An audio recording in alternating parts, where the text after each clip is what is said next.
আসসালামু আলাইকুম, সবাইকে ঈদ মোবারক। চলে আসছি ঈদুল ফিতরের নামাজ পড়ার জন্য।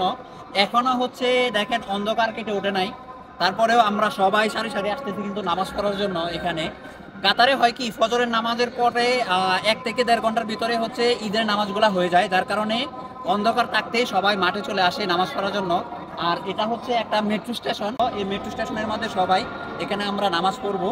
আর আমরা হচ্ছে দুই ভাই আসছি একসাথে নামাজ পড়ার জন্য, কারণ বিদেশে তো ফ্যামিলি থাকে না, আমরা দুইজনই হচ্ছে ফ্যামিলি।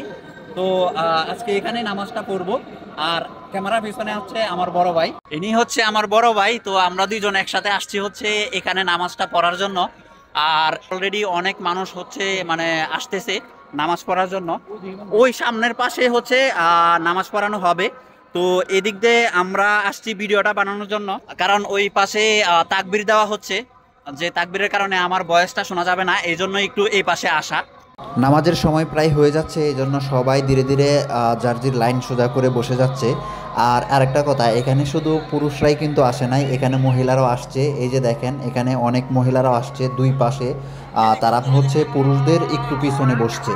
আলহামদুলিল্লাহ, আমাদের নামাজ আদায় করা শেষ। আর হুজুরেও অলরেডি খুতবা পড়া শুরু করে দিছে। এতক্ষণ ধরে হুজুরে খুতবা পড়তেছে, কিন্তু হুজুরকেই দেখতেছিলাম না। তারপরে একটু জুম করে দেখলাম যে না, হুজুর আছে। আর দেখেন কত হাজার হাজার মানুষ আমরা একসাথে নামাজ আদায় করলাম। কত সুন্দর না বিষয়টা! এতগুলা মানুষ আমরা নামাজ আদায় করে কত সুন্দর হুজুরের খুতবা শুনতেছি, কোনো আওয়াজ ছাড়া। ঈদুল ফিতরের নামাজও শেষ, হুজুরের খুতবাও শেষ, এখন হচ্ছে কোলাকুলির ফালা। এই সময়টাই আমার সবচাইতে ভালো লাগে দেখতে। সত্যি অসাধারণ একটা মুহূর্ত। এই দেখেন, সবাই এখন একজন আরেকজনের সাথে খোলাকুলি করতেছে। আমিও খোলাকুলিটা সারিয়ে নিছি ভাইয়ের সাথে। তখন ভিডিও করার কেউ ছিল না, সেই জন্য ভিডিওটা করতে পারি নাই। আবারও দুই ভাই নামাজ শেষে ফ্রেমবন্দি হয়ে রইলাম। এটা একটা স্মৃতি হয়ে থাকবে সারা জীবন। নামাজ শেষ করার পরে অনেকক্ষণ ছবি উঠাইছি, প্রায় 20 মিনিটের উপরে হবে আমরা পিকচার উঠাইতেছি। পিকচার উঠানো শেষ, এখন ভাবছিলাম যে চলে যাব মানে আমার রুমে, কিন্তু আমার বাইরে দিচ্ছে না, বলতেছে যে তার রুমে গিয়া মানে খাবার দাবার খাইয়া তারপরে যাইতে।